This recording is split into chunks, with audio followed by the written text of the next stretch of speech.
So what is actually succession planning? Succession planning is a fantastic planning tool when it comes to critical roles, critical people, critical skills, in order to make sure our businesses are ready for the future and that we have a good plan as to how to tackle some of the difficulties we may encounter as and when our people leave. It is often overlooked in many organizations, often reactive process, when in fact it should be something that we do on a regular basis, at least 2 times a year, alongside our talent management initiatives, talent planning and talent spotting processes. Succession planning is a process whereby organizations plan for the future business development and associated workforce growth, plan to manage the career path of their most talented individuals, plan to mitigate the risk of losing key individuals in critical roles, plan to address recruitment, retention pressures in critical business functions, and discuss and prioritize talent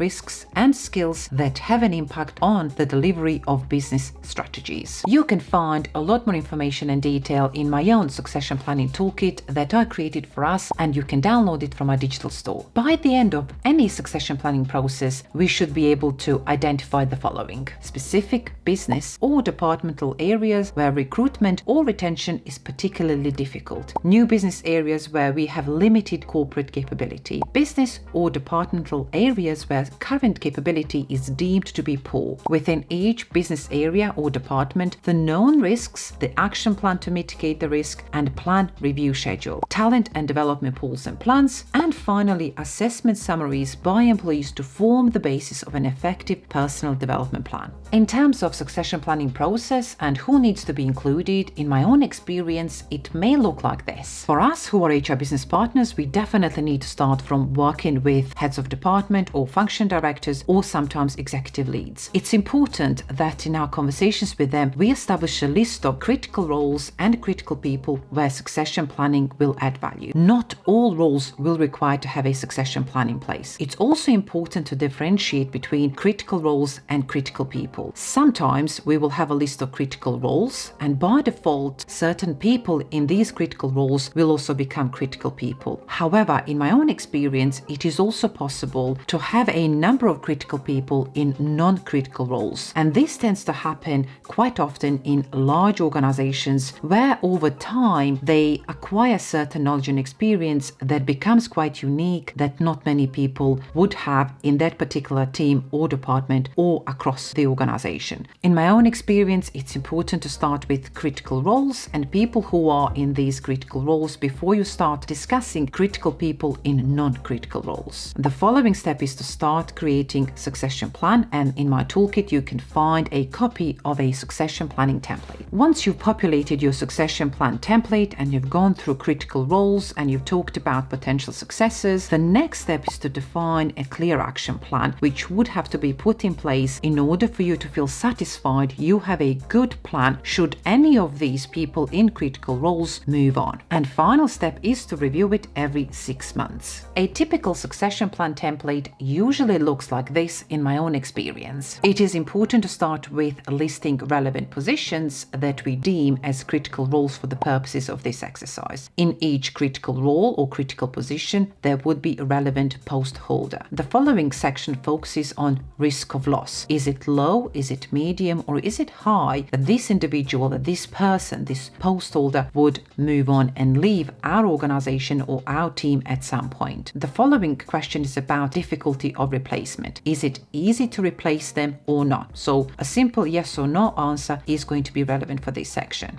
Then we need to populate and comment on job families section. Not all organizations have job families, so if your organizations do not have defined job families for relevant roles, you could, for example, use grades instead. And the following 3 sections are very important for the purposes of this exercise. So Ready Now section really focuses on people who are ready now to replace this individual. If, let's say, they resign, who are the people that could step up and simply fill this position position quite successfully. So we would list relevant names in this section. The next section focuses on development candidates. So these are people who have got a potential to work in this role, and they're usually already identified in your talent pools, in your talent management, talent spotting processes. So development candidates are people who are ready or will be ready to operate quite successfully in this position in 1 to 3 years. And the third section really focuses on emergency candidates. So let's say this post holder who is in a critical role goes off sick and they're not present anymore for whatever reason. Who are the emergency candidates we could actually reach out to that could step up and undertake the role now? The following section focuses on key skills and experience required for this role. I would absolutely encourage you to list essential skill set, not desirable skill set. Often this list can be quite long, so my suggestion to you is just to focus on key essential skill set required for this role. The following section focuses on key roles where successes could come from in that particular department or across the organization. I personally think that succession planning process is a fantastic tool to actually have a good quality conversations about critical people and critical roles. It's a tool that gives you that confidence and narrative and exercises you need to have when you're actually having these conversations with your leadership teams. I find that many leaders actually love to talk about this, but they don't have a lot of time or they don't know how to do it. So by you defining an approach or a template or a toolkit, and always double check what your existing or current organizations actually do in this space. If you find yourself as a standalone HR, professional HR, business partner or a consultant, you're trying to come up with something, my toolkit will definitely help you with that. I often have quite a number of templates and toolkits with me because I do find they act as a support mechanism to me when I feel a little bit exposed and not as confident on a particular topic.